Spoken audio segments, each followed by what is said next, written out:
Hello everyone, my name is Veritas and welcome back to Destiny. Now, assuming that pile of guardians over there signifies where Xur is, I'm gonna go over there and find him. Today is Friday, Xur Day. That means that Xur, an exotic merchant, has arrived in a social space excluding Felwinter Peak because it's DLC, and he's offering some things for you to purchase if you so choose to do so. And yeah, this is the first time I'm looking for him, so I'm gonna go ahead and let's go ahead and approach and see what kind of fantastical, amazing, totally not shit goodies he has. Holy crap, that inventory, though. Man, you know, I miss the old days when Xur was, like, worth. But he hasn't been worth in a very, very long time. Alright, starting off with Legacy Engram, this will turn into a Year 1 primary, or a Year 1 helmet. So it'll max light is 170. Moving into the Titan Exotic, you have an insurmountable Skull Fort. This thing is pretty decent. You gain an additional melee charge, so it's pretty fun. A nice little utility helmet for the Titan there.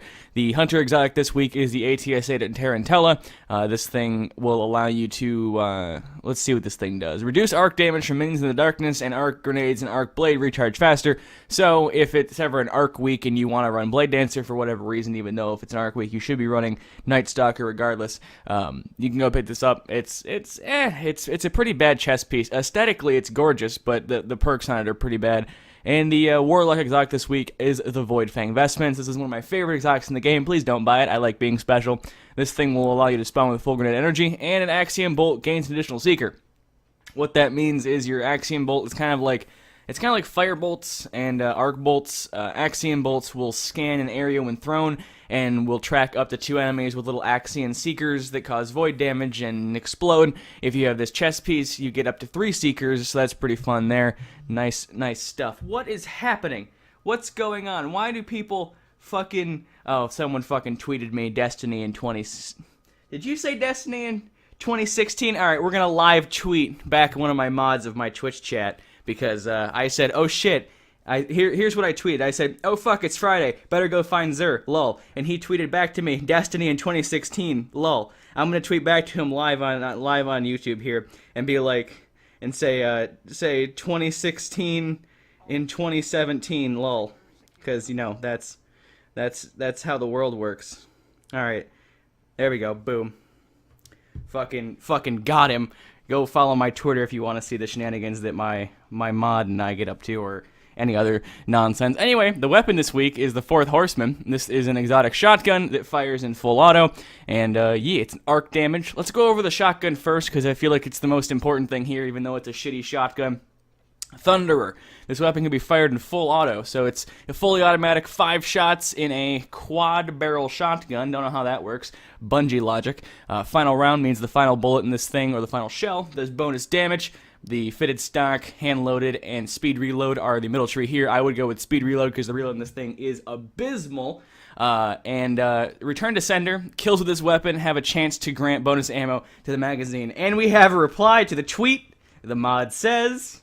Fuck, lol, ha, got him live on fucking YouTube, baited. Alright, so that's perfect. If you're gonna buy this shotgun just for, you know, any arc damage or specialist weeks, especially arc and specialist nightfalls and strikes, this is very good for melting bosses, especially with weapons of light, tether, Viking funeral, things like that. So what you're gonna want to run with this thing, I would honestly suggest just keeping with CQB ballistics. Final round, probably speed reload, and then return to sender, obviously.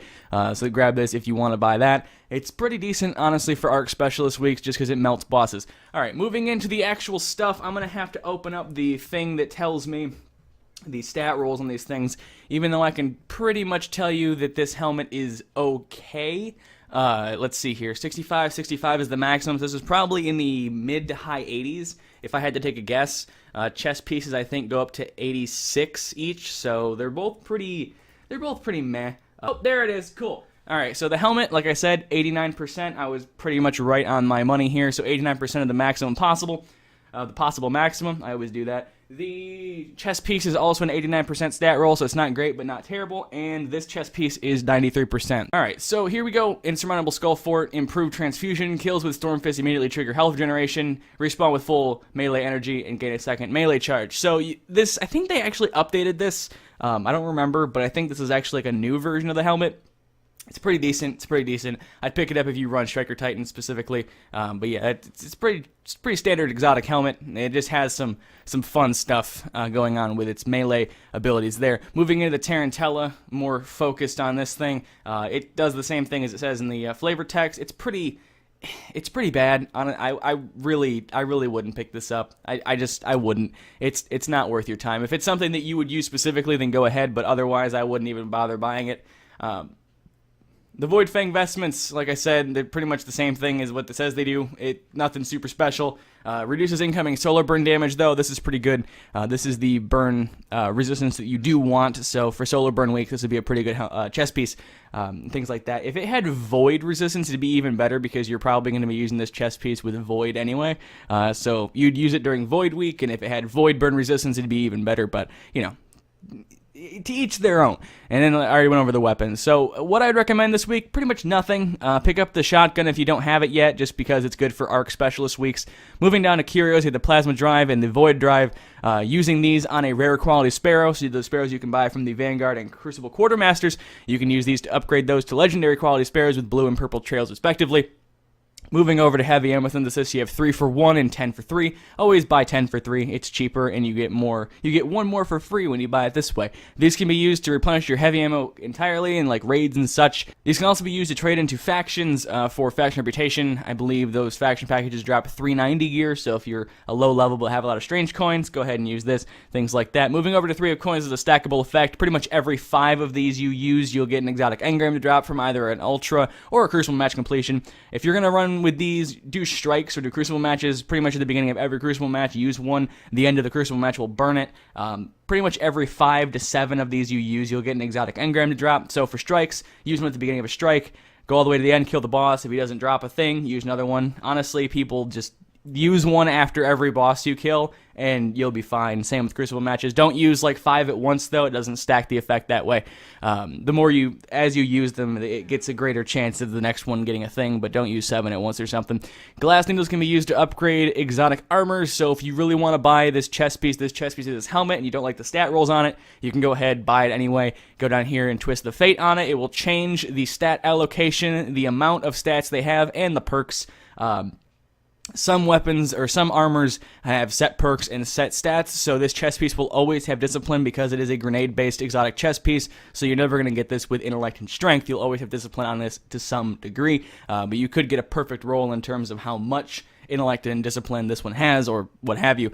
It also has set perks. I'm not entirely sure if this one has set perks or not. I'm sure it'll always have increased discipline because it'll always have discipline, but other than that, I'm not entirely sure. But go ahead and find out on Bungie.net. You can find out what things have set perks and stats and stuff like that. Moving down to material exchange, Motes of Light, never use this, worst conversion rate in the game, and exotic shards. I'll show you again how to duplicate exotic shards, buy one of these and make money more without having to spend strange coins. But for the most part, that's where Xur is. That's what he does.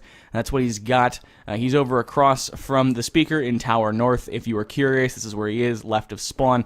But let's head over to the exotic kiosk and go ahead and duplicate some shards. And by duplicate some shards, I don't mean literally like glitching your inventory and duplicating shards. I mean there's a much cheaper way to get shards, get more shards out of one shard than there is otherwise. I also happen to have a class item this week that increases rocket launcher upgrade rate, so I'll actually be able to test my claims that you can use a class item as opposed to a telemetry.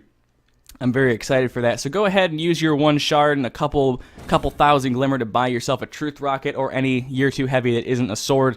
I think only swords don't work. Go ahead and smack that on, and we should be able to use, let's see if we have our bond on, increase rocket launcher upgrade rate. We should be able to use 6 motes of light to fully do this. Let's try it. I'm not pressed for motes, so if it doesn't work perfectly, then I'm not super worried about it. This should work exactly. Okay, cool. It's all full of experience. Go ahead and unequip your truth or whatever heavy you're using that isn't a sword. Go ahead and dismantle it, and your 1 exotic shard that you bought this with will turn into 2 exotic shards as well as some motes, weapon parts, and glimmer back for you.